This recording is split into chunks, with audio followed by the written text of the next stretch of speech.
Welcome to Malcom Reed's How to Barbecue Right, a podcast where we talk about barbecue, share recipes, and discuss all things delicious. And now, here's your host, Malcom and Rachelle Reed.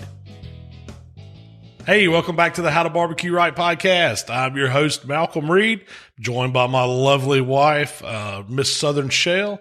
Shell, another week in the books. How you feeling? Great. It's been a good week, right? This been a good week. This is officially known as Camp Week at our house. It's when Michael goes to camp. So things haven't been near as crazy because we purposely take a little. We only worked a few hours a day. Instead of 8 hours a day every day. Yeah. We had a lot of pool time. We watched the movies.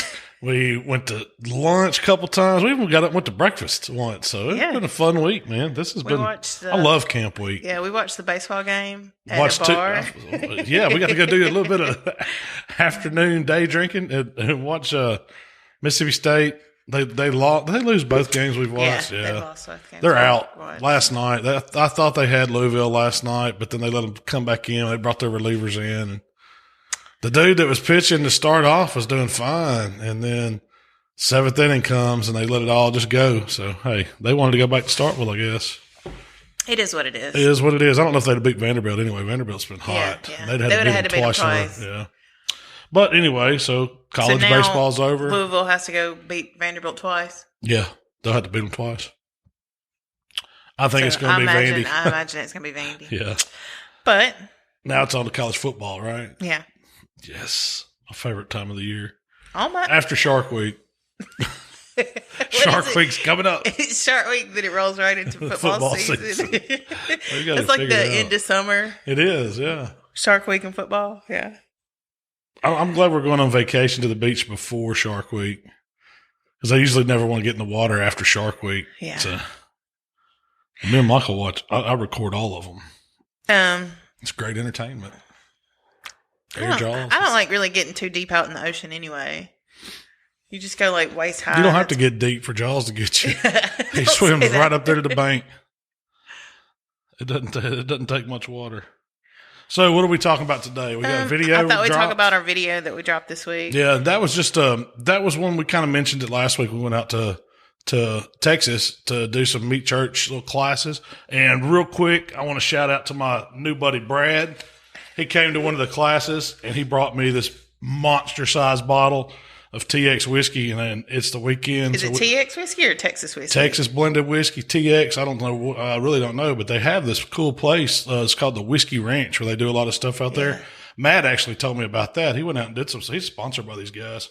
But thanks, Brad, because I'm going to enjoy that this weekend. Yeah. But I do like whiskeys. So while we were there, we shot a quick video, and the whole purpose of the video was meant to be real quick. It's less than 5 minutes long. It's not a typical detailed recipe because there wasn't much to this recipe, really. We were talking to Matt, and he wanted I liked when I go somewhere to learn something. Yeah. And he said, man, I got these wings that my wife loves, and it's really the only way she'll eat smoked wings. And I said, well, hey, I love wings any kind of way. Mm-hmm. So he's like, well, all we do is throw some of his rub on them, smoke them till they're done, like 175, and then throw them in a deep fryer, crisp them up, and they're ready to go. And we didn't have that easy. Yeah. We were only there for the time we did our classes. So this was technically, we shot this video in between classes. We didn't have time to do a big production. Yeah. Oh, I would love to have done, Texas brisket or we're going to go back and we got some ideas kicking when we're not doing a class to go back and do something there with Matt. Cause I really like his setup. That's a cool place. And we can bring all the equipment. And he's got a lot of guys that kind of follow him. He's got a big following too. And those guys he's all about, he used to do comps, but now he's into education too. So, just teaching, sharing what we know about barbecue is what we're both about. So it kind of overlaps. So, yeah. And he's good. Yeah. Everything I had of his is awesome. Yeah. I will say that. But so how, the purpose of this recipe was to get smoked wings crispy. That's it. It's just a way to keep that. Sometimes when you throw wings on smoker, the skin's a little rubbery. Yeah. It doesn't, at higher heats, it does crisp up some. But unless you're doing a vortex or trying to throw some cornstarch or something on it to really get them crispy, you're not going to get them that way on a grill or a smoker. But you get great flavor. Yeah, you get the flavor. So he's kind of the best of both worlds.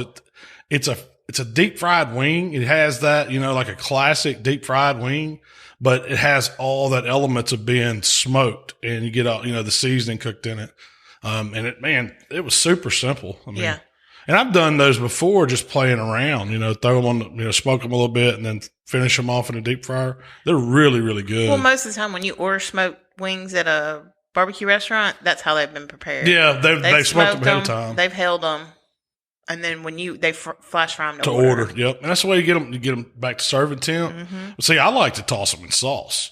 So, if I'm doing it, I got me a buffalo sauce or like a spicy barbecue sauce. I've mixed in with like barbecue sauce and a wing sauce. Yeah. Give them a quick toss in that, and they're ready to roll. You want a more wet wing? Yeah, that's what I'm nothing wrong with dry wings. I like dry wings, but I like sauce on them too. I was going to talk about that. Yeah. I like a dry wing. That's what you prefer to order them, isn't it? If you go, well, sometimes it's too much sauce on a wing, and it's... That's my problem with some of them too, man. They over sauce them. Like when you do wings, it only takes a drizzle of sauce and you toss them in it so they all get an even coating. This whole thing about dump a bottle in the bowl, it just makes it greasy and too messy. Especially if you're eating them out in public. If you're eating them at home, you can get down with it. Don't matter. The more sauce, the better. But if I'm eating wings out, I like, don't get me wrong, I like them just about any way, from, classic buffalo wing joint to heck, Hooter style. Those are some of my favorite wings to eat in at a restaurant. I took Michael the other day. I put it on Instagram. We took him to Hooters? Well, we went to, we had that contest last weekend. We got a brisket call. That's the only thing we did. But we went to Hooters for lunch the day we set up. And man, the wings were so good. Was that last weekend? It was last Friday, yeah. Contest? Yep. Oh. It's been a week. I'm having. But shout out to Joey Gilmore. He got reserve. Mm-hmm. Who got grand? Third place in the steak contest too. He had a hot weekend. Michael came in smooth 38 special in steak. He was not happy with that. He got brought back down to the normal level. He'd been in the top 10 the past three cooks. The real problem was you kind of told him he was helping you cook the chicken. And so him and Mark Williams made a bet about whose chicken was going to do better. Because we did legs. Yeah, because both of y'all did legs for the first time. And Mark beat him. And he kept going. And he just knew he had Mark. He knew he had Mark. And he got a little upset. Did he? Well, hey, it happens. He is 9. So I get beat all the time. That's nothing new. Yeah, I told him, you better get used to it if you want to do competition barbecue. Yeah. You're disappointed more than you're rewarded. That's exactly right.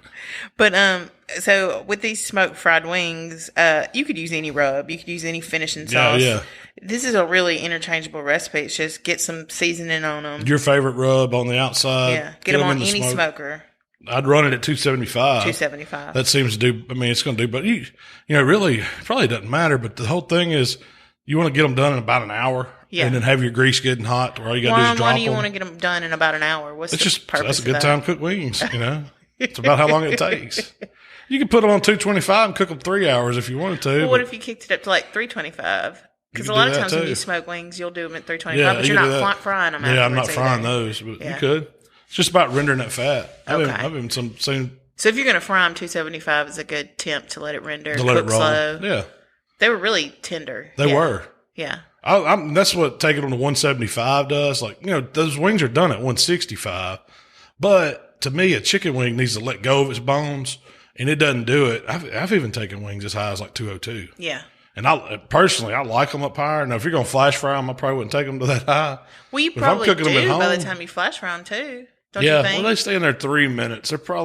They're gaining some, but I don't know if they get up that high. Yeah. But the bones come right out. Yeah. Excuse me. But if I was, my whole thing is if I'm eating a flat, I want to be able to pop the bone out. I did it on the video. I showed Matt how to eat a wing. Pop that bone out, pull it out, pull the other one out, and it comes out clean. Or, if you're eating the drum meat, it just comes right off of it. I hate a chicken wing where you got to work on it and skin's rubbery. That's the ones I don't like. When I say I don't like all chicken wings, I don't like those. And I don't like the ones where you get them from a pizza restaurant and they just run them through the oven. Those suck too. That's how we used to do them when I worked at Pizza Joint. In college, I don't know if they were pre-cooked. They had to be pre-cooked some kind of way. Yeah, they're probably par cooked and then froze or something. And then they run them back through, and it's just not slimy. Good. Yeah, it's not good at all. We didn't use any breading. No, it's just skin, and then it doesn't really get hot enough to get it crispy or anything. It's usually rubbery. And then they toss them in way too much sauce. And they need to stick to pizza because they barely do that. No, I was talking about on this Smokafried Wing recipe. Oh, yeah. No breading. No breading at all. Yeah. No, they're just, I call them naked style. Yeah. Season them, throw them on the pit, and then throw them in the flash fryer when they're done. And the only thing about it is if it's got too much seasoning on it, now I will say this, you don't get as much cooks out of your oil because some of that stuff is coming off in your peanut oil. And so it's going, eventually if you did enough of them, you're going to have to throw that oil out. Just because of the seasoning coming off in it. It's the way it is. I mean, that's going to happen with any cook you do with a. Yeah, but when you're seasoning stuff like that heavily, like, so we season the breading when I do like the catfish, and we're going to talk about that here in a minute. Yeah. But it doesn't come off as much. You don't lose as much of that seasoning in the oil as you do if it's just seasoned like that. Really? I mean, that's been my experience with it. And it gives your oil a bitter taste. I mean, you'll have, it's just a bad fried taste that it's eventually going to get there. The only problem, with this recipe is you got to get your smoker hot, then you got to get your oil hot. Yeah, but all of it didn't take long. No, it didn't. I must say the oil got hot within 5 minutes. You almost had an explosion. We did. We had to swap out the gas lines. I looked over there and the whole thing's on fire. I'm like, there's a serious problem here, Matt. Let's shut that down for a second. Let's figure out what's going on. But you got a line on fire all the way up to the tank. It's just a few inches away from the tank. Well, what happened to the line? I don't know. I guess it got too hot or something. Out of the line. Yeah, it must have had some pinholes in it. It was leaking, and I wasn't standing there with it. I don't know. Yeah. Hey, it wasn't my fault. I just solved it. He said, Matt, we got a situation here. And you ran over there and turned it off. I did what any normal person would do. Turn the gas off first. And did the fire die as soon as you turned the gas off? No. Oh. I mean, it did when the gas burned out of that line. Oh, okay. Yeah. I shut off the supply, though. It could have 5 more minutes and we'd have probably had a tank on fire. What happens when you catch a propane tank on fire? Eventually, it's going to blow. Yeah. It's going to burn. Yeah. It's eventually going to blow up. You don't want to be close to one when it blows up. Have you not seen the videos of where those things blow up? Oh, man. It's like a bomb. That's what I kind of imagine it being. I mean, it has to burn out the valve. A lot of times I've seen it to where it'll burn the valve out, and then it'll like shoot, and it's just shooting like a flamethrower. But then eventually it'll catch it and just boom. Well, I'm glad that didn't. There was a video on Facebook last week. I don't know who it was. It was like this guy at an apartment. And I was like, this is going to burn the apartment down. He was like on his deck. Yeah. And I don't know who was filming it, but they were a good ways away. It was a raging fire. And then it just blowed up. I mean, that was pretty funny. I'm sure it wasn't funny to dude. He was right there on it. Like, blowed him back. Oh, really? Yeah. I'm going to have to watch that. So you use peanut oil. Could you use any oil for frying these wings? Yeah. I just like, if anything I'm deep frying, I typically like to use peanut oil just because of the flavor. You want to use something with a higher smoke point because you're cooking up around 350 to 375, 400 even. But I like keeping that grease about 350, which is pretty good. But you don't want to use like vegetable oil or corn oil or something like that. They make some different frying oils that you can buy. They're a little bit less expensive because peanut oil is pretty high. Yeah. But if you take care of it and you strain it, you clean the oil, get all those impurities out of it, run it to a filter or something, you'll get more life out of it. So that's what I try to do. So every time I keep the jugs, and then I've got a little funnel with a filter that's like a little coffee filter you can go in it. And so you can just run the oil right back through that and it cleans it. So you probably need to do that depending on how much you're frying, every 2 or 3 times, if you're frying a lot of food. My rule is a lot of times if I'm frying fish, it just needs to be fish grease. Because that's it. That's the one thing. Fish will everything will taste like fish once you fry fish in it. But for wings or for pork rinds that we do a lot, or for just fries or anything like that, I fry all that in the same oil. Yeah, and that's why we had the fryer out to begin with, because y'all were frying pork rinds, fresh pork rinds. Yeah, that's for the class. That's it. Yeah. Yep. Man, those are good. Yeah. If y'all had never bought any pork rinds, was it called American Skins? Where were those from? That's where you get them. You need to order a box of those because they are good. And the one thing I thought that they were missing was a ranch to dip it in. You gotta have a dipping sauce. Yeah. It's not, Because I like a dry wing. So I think because it's better to dip in the dipping sauce, you know. But I don't like it straight out of the bottle. I want it to have, I want a dip, like a ranch dip or a blue cheese dip. Yeah. I had that actually as a note to talk about because we were going to talk about what I cooked for Father's Day. Yeah. And I had my mom and dad over and brother and sister and some other friends. And I did a catfish. My dad loves fried catfish. So instead of cooking in barbecue, I cooked catfish. But my mom really likes chicken wings. So I had the grease going and just threw some wings in there for her. But you battered those. You breaded those. Yeah, I did them. See, to me, okay, let's talk about wings first. You got naked style and you got breaded style. And that's kind of, that's the way I think. I've always thought, what the hell is that flying by? June bug? Got attacked there for a second. But, so naked is just where it's just the skin. You don't do anything to it. You might season them lightly, but pretty much you're just frying a plain old chicken wing. Well, breaded style, you're putting them in some kind of batter. And all I use is flour and season it up, usually with just some AP. I don't get real crazy with it because I'm gonna get the flavor from either the dry rub that I'm gonna put on it when it comes out, as soon as it comes out of the hot grease, or either from the sauce I'm gonna toss it in. So pretty much it's just like fried chicken that hadn't been overly seasoned or anything. And the breading's not real thick either. No, it's thin. Well, see, the main thing, I don't do like an egg wash. The way when I fry wings, I like a light breading. So I'll get my flour seasoned up and I'll put it in a big bag. And it's just flour? Just regular all-purpose flour, nothing special. You don't have to worry about being self-rising or any of that. Just all-purpose flour. Season it with a little salt and pepper. AP's easy. If you like seasoned salt, throw a little of that in there. You don't have to get overboard with it. And then, but the key is if you use party wings or whole wings or whatever, you want to get those pieces dry as possible. So before you flour? Yeah. So a lot of times, like the ones I bought, they were just frozen party wings, like a 4-pound bag. Yeah. Took them out, let them thaw out in the refrigerator, and then took them out. I did kind of put them in a little bit of water just to make sure they were there. And I got them out and dried them really good. And that's the key. Get some paper towels on a baking sheet, put the wings on there, put more paper towel in there, blot them off really good, put them on a little cooling rack to where they can dry, and then throw them in your flour, season them, put them back on the cooling rack, and they need to sit at least 30 minutes. Usually I'll just so that the flour can stick to them and it dries and it doesn't make it like a soggy wing or too heavily breaded. And these are just lightly breaded, but when you fry them up, it's perfect skin. Yeah. It makes really good fried chicken. If I was frying chicken, that's how I do it too. And so I get my oil about 350 and they fry about 10 to 12 minutes. I'll set a timer. And I do in my basket. Let them dry for 30 minutes. Yeah, then they're ready to go. At least 30 minutes. Can you go longer? Yeah, you could probably go a couple hours. Yeah, I wouldn't let it go overnight or anything. Yeah. Just keep them in the fridge. Just let them.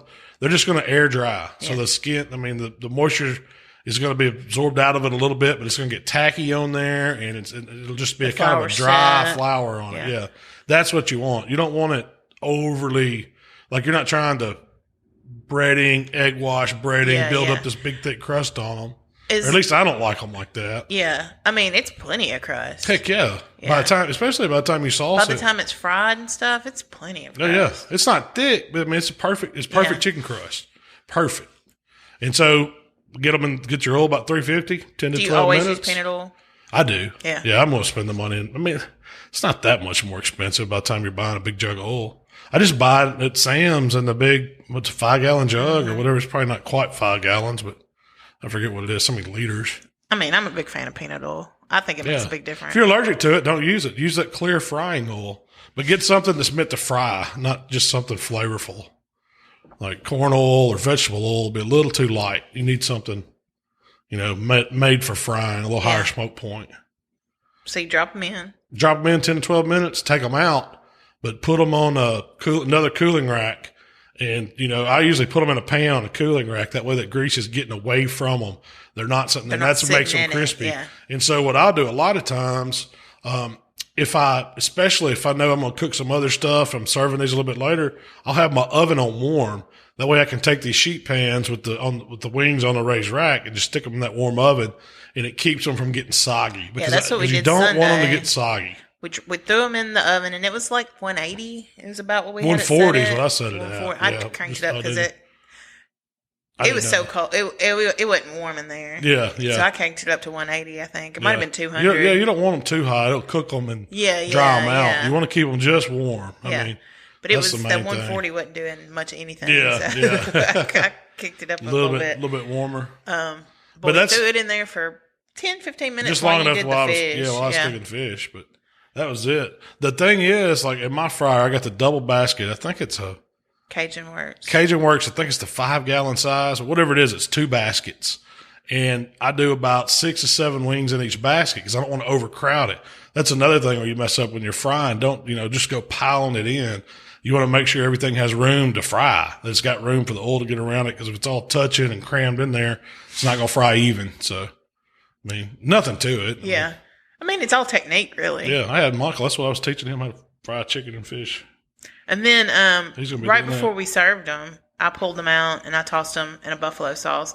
You did them for your mom, and your mom likes a buffalo sauce. So we tossed most of them in the buffalo sauce, and then a couple of them we left plain. Yeah. They were really tasty, just plain, wings. We were dipping them in a homemade ranch that I made. How'd you make that? A ranch packet. Like a Hidden Valley Ranch packet? Hidden Valley Ranch packet, a cup of mayonnaise, cup of sour cream. So the sour cream is what makes it the dip instead of just a dressing. Yeah. That's simple. Yeah. Nothing else? No other seasonings? Some of the dip ingredient directions tell you to just use 2 cups of sour cream. Well, I like a little tanginess from the mayonnaise. I got you. Yeah, so you half and half it. I half and half it. Nothing wrong with that. And the dressing recipe is actually like a cup of milk and a cup of mayonnaise. And that's what makes like a buttermilk and mayo. Yeah.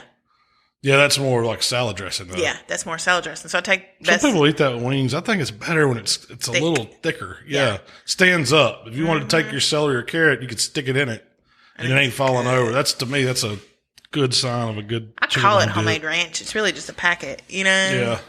But it's so easy. The blue cheese. It tastes so much better than anything out of the bottle. Yeah. I use like 4-ounce little tub of blue cheese and then mayo and sour cream and then a little bit of lemon juice and a dash of hot sauce and it's really good. A pinch of salt and pepper. I usually make that. Well, the last time I didn't have as much. I thought I had plenty of blue cheese in the refrigerator. Yeah. So I didn't buy it at the store, but I had some goat cheese crumbles. Yeah. And we used those instead. That dip turned out really good. It was tangy. Yeah. Yeah, that was good. It was different, but it was still really, really good. I like a good excuse to make a blue cheese or a ranch dip. And wings just happens to be one.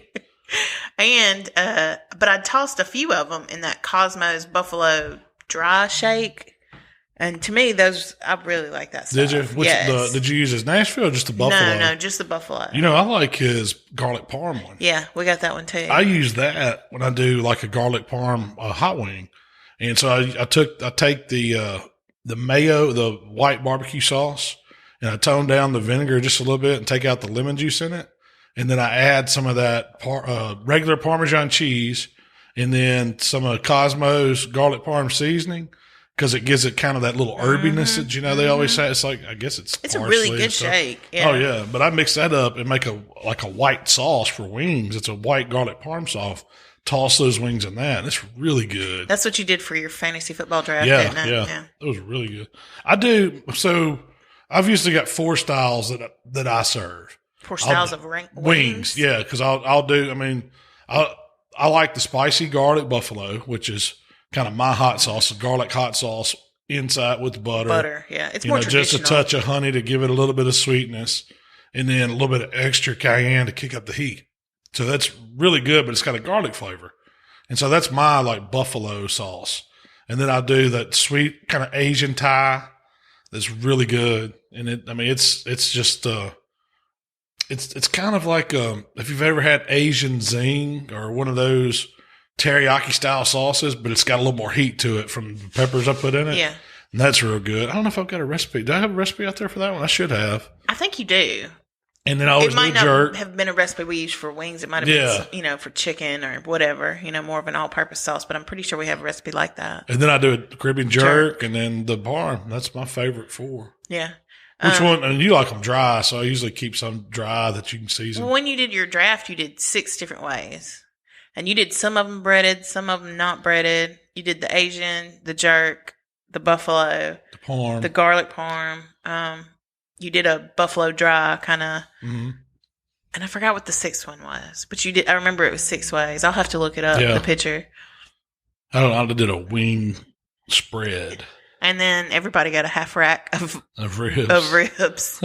And we had dips. That's coming up. It won't be long. We're going to start planning it again. We go all out. Or he goes all out, and I have to help. I don't know what it's going to be this year. So let me... Might be seafood feast. I have one question before we moved on. What did you like better? The Smokafried wings or those crispy grilled wings you did with the vortex and the cornstarch? Smokafried. All really? Day. Heck yeah. Those are good. If you're going to deep fry it. Well, you get that really good cheating. Flavor. You deep fry it? Man, come on. Don't get me wrong. The vortex wings with the little crispiness was good. They were good. But it's not as good as dropping it in a fryer. Yeah.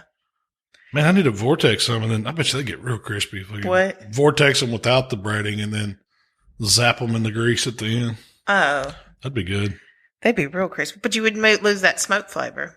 You wouldn't get that. You didn't lose them in Matt's offset wings. That's what I'm saying. He smoked them over post oak for an hour. Yeah. Yeah. You're right. If you do it with a they vortex. Wouldn't be. You'd probably lose that grilled flavor is what you're saying. You'd probably lose it. It just wouldn't be as prominent to begin with. Worth trying. It's an experiment. I'd be down. But I also did fried catfish. And that's what I wanted to be our topic this week. Yeah. Because fried catfish. I did win Catfish King of Mississippi. He did. And I hang on to that. It's probably been 10 years ago. I can't find the award. So you're saying it didn't happen? It happened. I got pictures. But in Mississippi, catfish is a big thing. Yeah. And anytime you're talking about catfish frying, regional? I mean, some people don't like catfish. I don't know why. It's because they never had Mississippi pond raised catfish. Yeah. To me, they think of those big, nasty river cats, bottom feeders. Yeah, flatheads or whatever that people are going out grappling. And it's okay if you like to catch catfish and cook them and get them out of the river. I prefer pond-raised catfish. I think it tastes better. Mm-hmm. It's cleaner. It's some of the whitest fish you can get. When you fry it, you lightly bread it and fry it in peanut oil. It's some of the finest eating fish you've ever had. And we have perfected it in the state of Mississippi. I don't care whether you're going to fish houses up here where we are or fish camps down in South Mississippi or even in Louisiana. That's some of the best eating fish you can get is fried catfish. I think Central Mississippi does it better than anybody. Yeah, I ain't gonna lie. Jerry's, if you've never been to Jerry's and ate catfish in Shell's hometown, Florence, Mississippi, you got to go there. If you've ever driven down 49 South or 49, like going to the beach from North Mississippi, Memphis area, going to the beach and you saw a big white igloo on the side of the road. That's and Jerry. Thought, what is that? Jerry's Fish House. That's the best fish house in the world. Do they call that a fish house or a fish camp? That's a fish house. They call them fish camps when you go further get a little south. Bit further. Okay, because I know like down there around. You got to get like Hattiesburg and McGee. Yeah. Down in that They call area. them fish camps. And yeah. I don't know why. I don't know what the difference is. To me, they both serve fish. Yeah. We've always called them fish houses. That's where you went on Friday or Saturday night. And they always had catfish. They always have catfish, and usually it's all you can eat. Yeah. That's what Jerry's is. It's all you can eat. They bring it to you platter after platter of perfectly seasoned and fried catfish fillets. Now, the whole trick to frying catfish is a lot like breading that chicken. Don't get overly aggressive with it. I use cornmeal. First you got to start with the quality of catfish. You do. And I'm going to tell you right now, I'm a little biased. I grew up with Pride of the Pond out in Tunica, Mississippi. It's some of the best catfish raisers in the world. And my dad used to drive to Pride of the Pond to buy his fish. Did he? Yeah. But he also cooked a lot of Simmons. Because I've actually ordered Simmons, and I think they're in Itabena or somewhere over there. They're over in the Delta somewhere. It's all, Delta raised. Mm-hmm. There's several brands, but Simmons and Pride of the Pond are the two that I highly recommend. If I'm going to go buy catfish, I'm going to try to find Pride of the Pond. If I can, I'm going to order Simmons and have them deliver it to me. Because you can go to their website. They'll ship it anywhere in the country. So you can get Simmons farm raised catfish. What size fillets do you do? I like the 4 to 5 ouncers. Those are the perfect size. They're little hand sized fillets. Anything you get over that, it's an older fish. It's one of those things where younger's better. I think the smaller the fillet, to me, some of the best part of the catfish is a little crispiness around the edges. So you get more crispiness and some people cook those 6 to 8 ounces and they'll split them, and you got real big thick area down the middle of it that doesn't get done as well, and it gets too crispy on the edges. The 4 to 5 ounce fillets are perfect. That's the exact ones I want. When I won that contest cooking catfish, it was with those. Mm-hmm. It was with Simmons fillets, 4 ounces. My dad cooked some really, really great catfish. That was something he prided himself on, and he cooked it pretty much like you cook it. Very limited. I mean, simple ingredients, simple recipe. It's all in their technique. It is good fish. You got to get those fillets dry first, and then I season them with a little bit of AP on both sides, salt, pepper, garlic, and then I go into straight cornmeal, and I season the cornmeal with salt and pepper only, and I don't get crazy with it. I mean, I'll usually put in probably 4 cups of cornmeal. You can use white or yellow, whichever one. I usually just use white cornmeal. What's going on? Why are you twitching? Huh? I don't know. Am I twitching? Yes. I'm thinking about frying catfish. So 4 cups of cornmeal and like a 1/4 cup of salt and an eighth a cup of black pepper. That's it. That's all that goes in mine. I mix it up real good. No wet at all. Yeah. There's some people that. So I take those fillets and then I just put them in the Ziploc bag with that, toss them around, take them out, put them on a dry and cooling rack, let them sit there, air dry. They don't need to go long. While the grease is getting hot, your fillets will be ready. And then I drop them a few at a time at 350, and they only take about 5 to 7 minutes per fillet. I mean, it doesn't take long to fry fish. Peanut oil. It goes fast. When they start floating, they're pretty much done. I'm using peanut oil, 350 degrees. Pull them up, paper towel. I usually throw them back on a cooling rack. I like having them on that raised rack to get all the grease away, anything that's coming off away from it. If you let it sit in grease as it starts to cool, it pulls off the crispiness. It makes it soggy. Yeah. So you gotta put them on something. I mean, now a lot of times what the old timers do, they'll just take old brown paper sacks. They'll have them split open. They'll be in the pan or what. A lot of times they'll use Coke flats. You ever see them do that? What's Coke flats? Like they use Coke flats. Yeah, the Coke. It's just like a little cardboard box that Cokes or soft drinks come in. Yeah. And when you buy them by the 6-pack, they'd have 4 6-packs in there.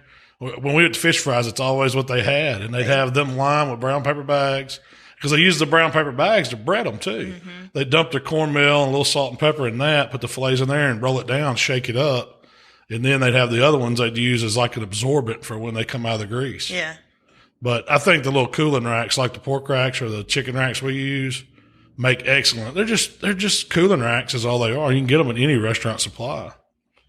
But you keep them on that. It keeps the grease off. Keeps them crispy. That's right.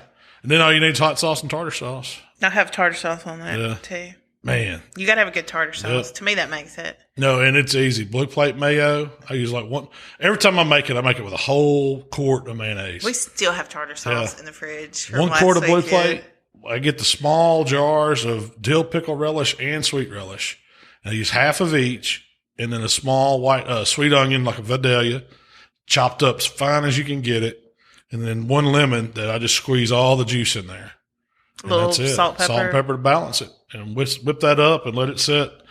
It really needs to sit 3 or 4 hours. No dill?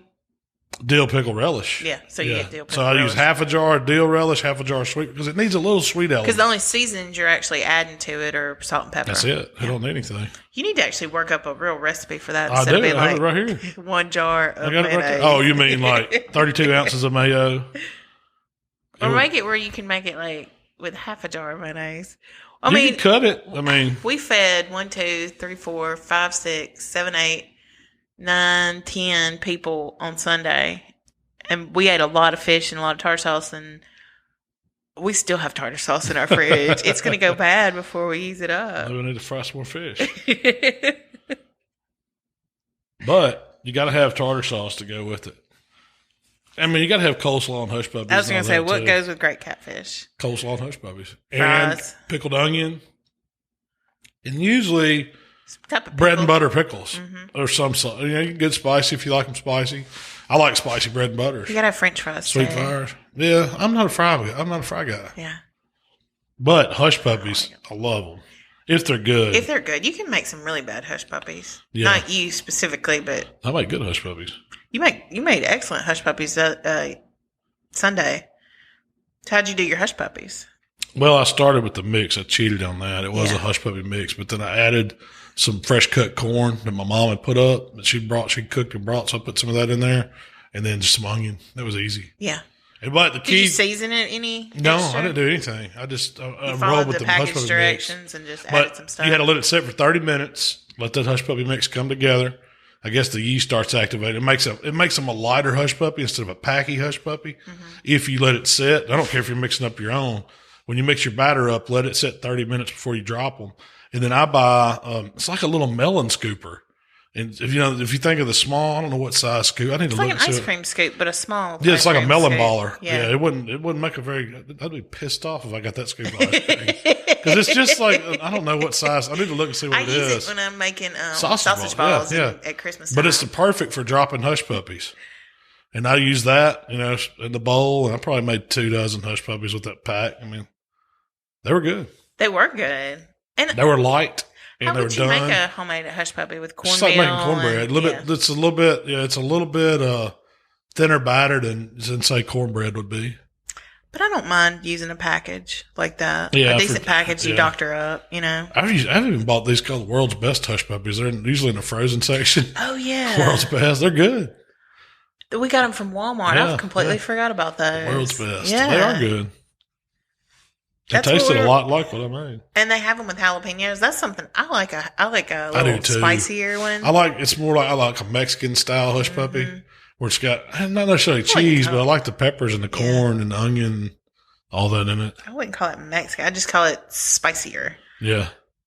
You got to have hush puppies. Did you know in Carolinas, they eat hush puppies with barbecue? Yeah. Which is the weirdest thing. What kind of hush puppies? Are they just plain? They're about like long, like your thumb. It's weird. I don't know how they're not they're not like catfish eating hush puppies.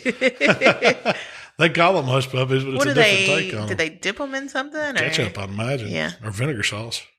I could see a good hush puppy dipped in. I just don't think of eating hush puppies with barbecue. It always goes with fish or seafood some way. Well, we'll have to go and try that. Try it out. Yeah, there you go.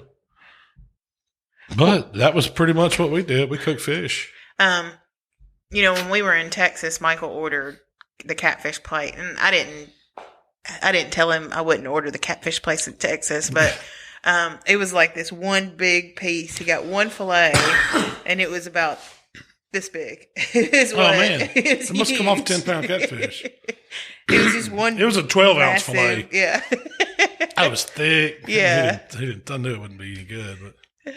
So what do you think about doing like some places you can go and there'll be fish houses and you can get a whole catfish. I like the fillets. I do too. There's a place that my parents like we've been going since I was kids called Haggie's Catfish Hotel up on the, close to Pickwick up in Shiloh. And man, they've been doing catfish there. I don't know, 100 years, a long time. And they do the whole fillets. Whole catfish like that. You can get fillets, but I'm just not a big fan of it. I don't like their I don't like dealing with the bones. I don't like their catfish there. I just don't think that place is that good. You don't like it? Their coleslaw is awesome. You mix it yourself. It comes like with a little bowl of slaw and the dressing. Yeah, but it's almost like the Thousand Island dressing with their coleslaw. It tastes a lot like your broccoli salad dressing. Yeah. It's just... Yeah, it's different. Their hush puppies are good too. Tartar sauce is good. I judge a catfish place on how they make tartar sauce. If you're using like Kraft out of the bottle tartar sauce or the little packets you tear off, I ain't messing with you. You're not even gonna... I ain't even warranting that. You better be making tartar sauce by the 5-gallon bucket. So you've got this technique down. It's pretty simple. You season it. You roll it in not even roll it. You shake it in a little cornmeal, seasoned cornmeal. And let it dry. That's the whole thing with frying catfish. It's got to be done like that. It doesn't need to be heavily breaded. It's real Some thin. people go overboard. They'll bread it 2 or 3 times. Yeah. They'll put it in a wet marinade or put mustard on it.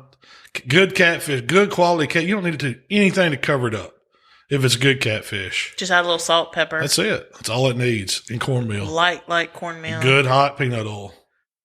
So that's your process. Can you do other fish that way? Like crappie or, You can, but a lot of times those fish do better with the seafood batter almost. It's a different style of fish. Yeah. It has more flour in it. So I don't know why catfish is the main one, cornmeal breaded catfish. The rest of them I like to do in more of a batter. And you do put a little more of a egg washy type. More wet. Yeah, it's more wet. Do you let that dry? It's more fish too? and chip style. Yeah, yeah. No, I'll go straight to frying those. I don't let that dry. I mean, you can just seafood batter anything like that. They sell a lot of different ones in little packages at the grocery store. Just different Zatarans or different brands have seafood batters, and they work. But I've cornmeal battered brim and crappie, but I think it does better with a little bit of a batter. Catfish is really its own unique. It is thing, yeah. And it's so good. If you get somebody that really knows how to do it right, it's really, really good. It is. We went to Arkansas, this time last year, to a friend's house in Arkansas that was having a catfish fry. Yeah. And I was like... Shane's. It was Shane. Yeah. Townsend. Yeah. Shane Lynn. Shane and Lawson. And I was like, I don't know about no fish fry in Arkansas, And I tried the catfish. I'm like, this is really, really good. How does this person know how to cook catfish this way? Turns out they're from the Delta, Mississippi Delta. Yeah, he was a transplant. He was from Greenville. He knew they wouldn't know. They had to be from Mississippi some kind of way. They didn't learn this frying trout, did they? And I've had some good fried trout over there, but it's not catfish. Yeah. I mean, I love a good fish. I mean, y'all pick on me all the time for ordering the fish sandwich. I had what a catch when we went to Texas. Stopped by Whataburger. What a catch. It was a delicious. They rung the bell and everything, and you ordered it. You could hear them. We got a fish. They did it. Ding, ding, ding, ding, ding, ding, ding. Finally sold one. They got you. You said it was good. I don't know. I'll take your word on it. I'll not eat a fish sandwich unless if it's fish po' boy. That's one thing. That's acceptable, but just a fish sandwich Have from somewhere. Have you never had cold catfish sandwich? No. It's like white bread, tartar sauce, catfish. Maybe. I don't like it cold though. Oh, it's so good like that. No, I don't believe that. Fish is now that's another thing. That. Fish. My dad would fry fish. When I'm frying fish, it's got the catfish needs to be done last. Whatever I'm cooking, I'll let the fries hold the fries, the hush puppies. Anything else, then the fish comes last because I want it piping hot. Well, that's the story of the serving show. It, yeah, serving it straight as soon as it comes out.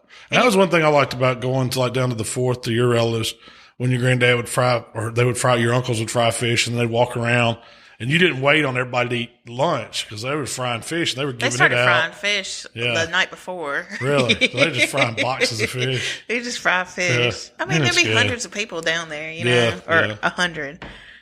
And but before lunch, it was almost like fish was your appetizer. I mean, they had it on the plate, on the table. Get you some, for lunch. But my dad would start cooking it early, and my grandfather would walk around and pass out little catfish fillets. Man, they're so good. Yep. Well, that was the same method they used. Salt, pepper, cornmeal, peanut oil.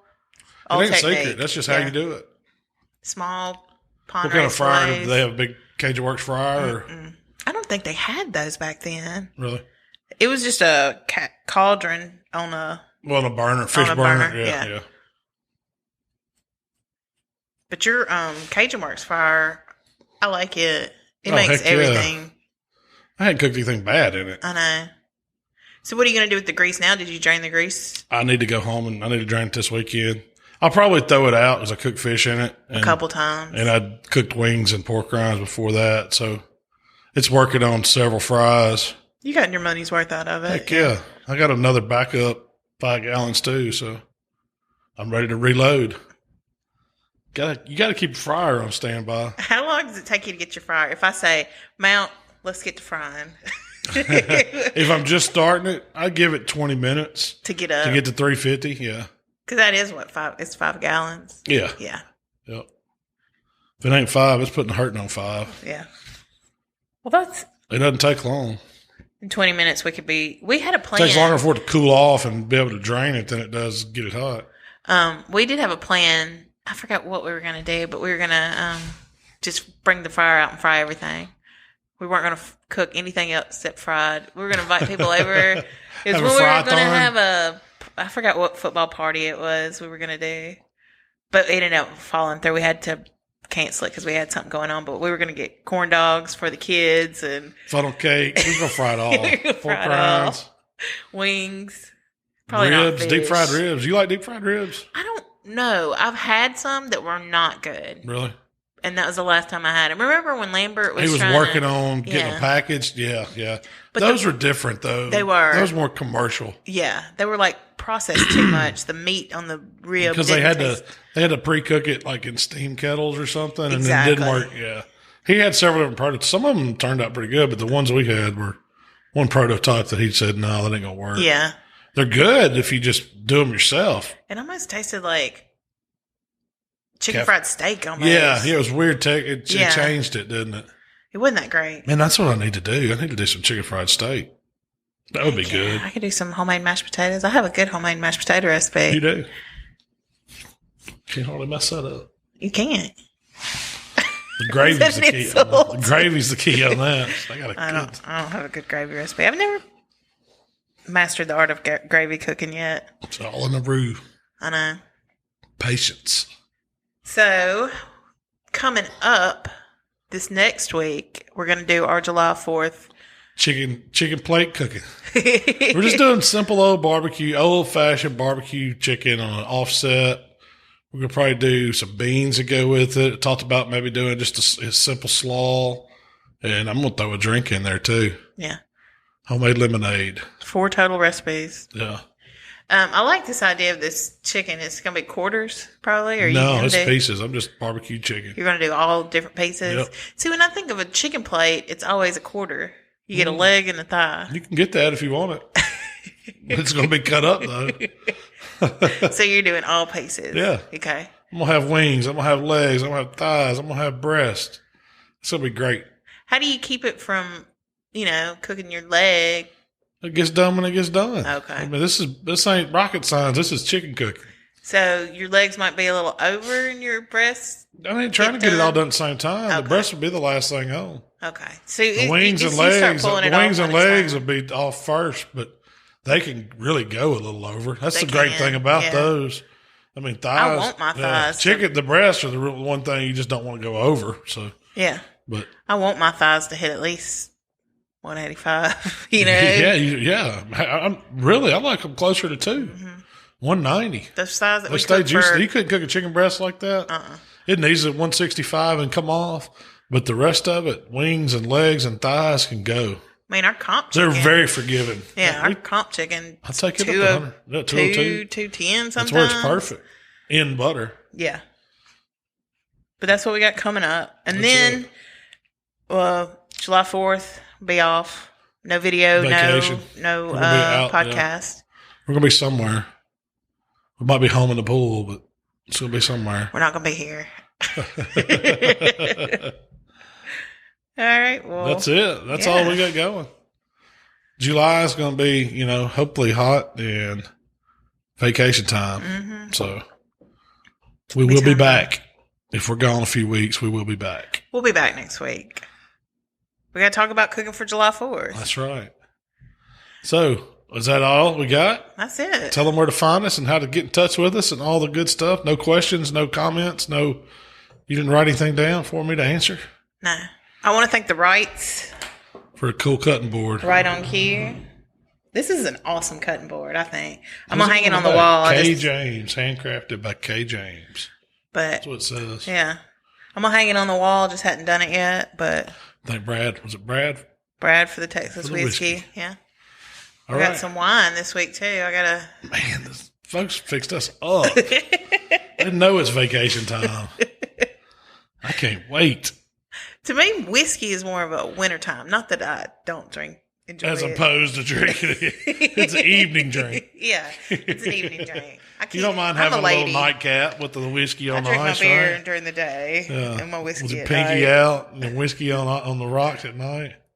There you go. If you'd like to connect with Malcolm, it's at HowToBBQRight, Facebook, Instagram, Twitter, and of course YouTube. That's right. If you'd like to connect with me, it's Miss Southern Shell on Instagram and Twitter. Hey, thank y'all for checking out. I hope everybody's getting ready for the 4th. We'll see y'all next week.